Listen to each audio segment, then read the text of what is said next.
अस्सलामुअलैकुम नाज़रीन, आप देख रहे हैं इकरा टीवी। मैं हूं रजा अब्बास। हेडलाइंस में शामिल करेंगे आज की ताज़ा खबरें।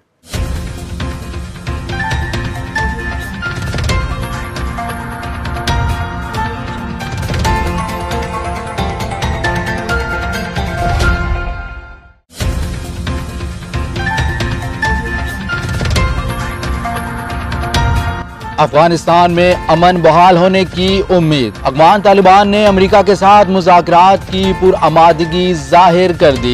गैर मुल्की खबर एजेंसी के मुताबिक मुज़ाकरात रवा माह कतर के दारुल हुकूमत दोहा में हो सकते हैं।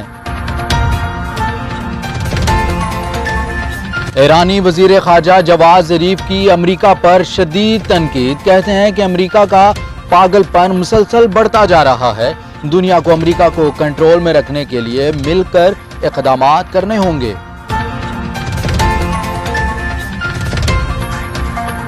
लीबिया के दारुल हुकूमत त्राबलस के बैनुल अक़वामी हवाई अड्डे पर बागियों के रॉकेट हमले। हवाई अड्डे को आर्जी तौर पर बंद कर दिया गया। एयरपोर्ट के अतराफ हुकूमती फोर्सेज और बागियों के दरमियान झड़पों की भी इतलात।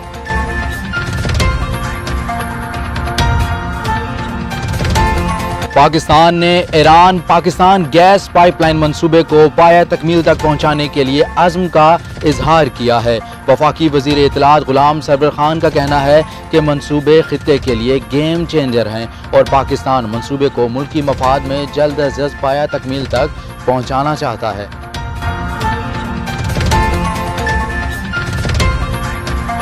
यमन में सऊदी और अमाराती मुजालिम के दिफा के लिए अमेरिका भी मैदान में आ गया। अमेरिका वजीर खारजा माइक पोम्पियो का कहना है कि सऊदी अरब और अमारात यमनी शहरियों के तहफ़्फ़ुज़ के लिए भरपूर इक़दामात उठा रहे हैं।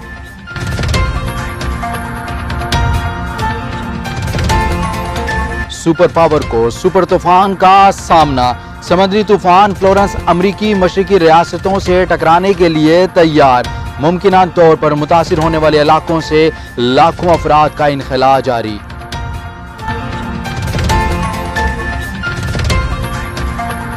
और साफ फुटबॉल इवेंट के बड़े मुकाबले में पाकिस्तान को भारत के हाथों शिकस्त। सेमीफाइनल में भारतीय टीम ने पाकिस्तान को 1 के मुकाबले में 3 गोल से शिकस्त दे दी।